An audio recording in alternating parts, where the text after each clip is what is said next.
What is up, guys? Brittany here with Britt's Hobby Shop, and today I'm going to be showing you guys how to submit a coin to ICG.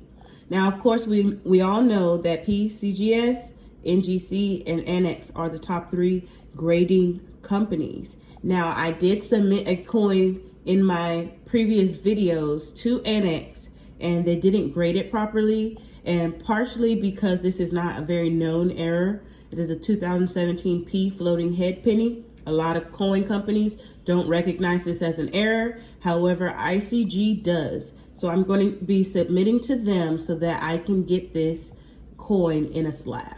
So let's get into the video.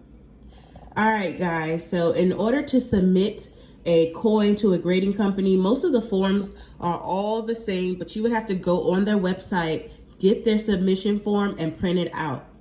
All right. So first, what you want to do is fill out your name, phone address, your email, a way that they can get into contact with you just in case anything happens. And also so that they can mail it back to you. Now, customer number, if you're a first-time customer, you will not fill this part out. Then you will go over here, you will select a return shipping carrier. I'm going to do FedEx or USPS. Those are my preferred methods. But also if you want registered mail, you can do that as well. They also give you an instruction sheet on how to do that, and then it gives you return shipping and handling prices as well. Okay, so I'm gonna fill out all this information, and then I am going to bring you guys in so I can show you what I did. Okay, guys, so I'm gonna explain this right here. So the quantity is 1, the year of the penny is 2017, and then the mint, Philadelphia, so P, denomination 1 cent. It said enter the country if it is not US, so I left that blank. Enter value, how much I think it's worth. I'll say $100. And then attribution, variety, what type of coin it is. So it's the floating head penny. May conserve. No, I don't want to conserve. And then photo. No, I don't want a photo. So if you go to the instruction form, which I have right here, it'll show you more about that information. All this information you need. So when it comes to like the conservation part, it has like something you can read down here to tell you what the purpose of that option is. And pretty much it's like cleaning the coin. I don't want to clean the coin. And then I don't want a photo either, so I left that blank. Now I did put USPS up here.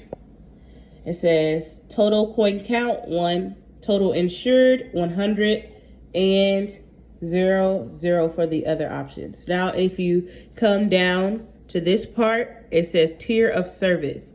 So for me, I'm not in a rush to receive this coin back. So I put economy, which is $15 and up to $500 value. So economy is fairly cheap, but it will take a few months to get the coin back. Now, for payment calculations, I have 1 coin at a fee. For economy, it's 15, a fee of $15. So I put that.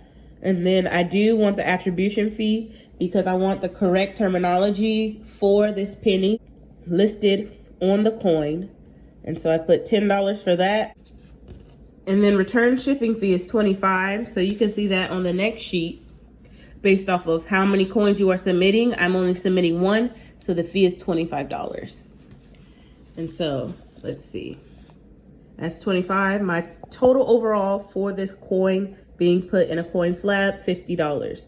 I'm going to pay with Visa. You will put your card number, then the date, sign, and date.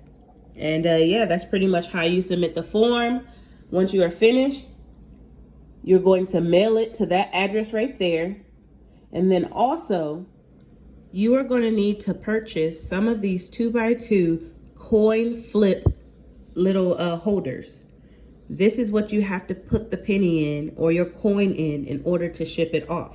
And you will ship it off with this form, but you need these 2x2 little holders. And so I'll show you what it looks like with the coin in it. All right, so I have the coin flip, I have the penny, and I have a rubber band. I'm going to put the coin in the holder like such. All right, it is in the coin holder. Flip it down. Bend this part, and now I am going to tie it with a rubber band. They really don't like when you staple it or put tape on it, so I am going to use a rubber band and add it like such. Just like that. And now it is in the holder. And once I finish filling all of this out, I'm going to put them in an envelope and ship them off. So yeah, guys, that's how you do it. For the most part, the annex form, grading form is just, it looks just the same. And I believe the PCGS and NGC ones do as well, with a few alterations, of course, based on that specific grading company. But they are all very easy to fill out. And yeah, good luck in, your search, and good luck in your grading. Hope you guys enjoyed this video. And don't forget to like, comment, subscribe, share this video, and I'll see you next time. Peace.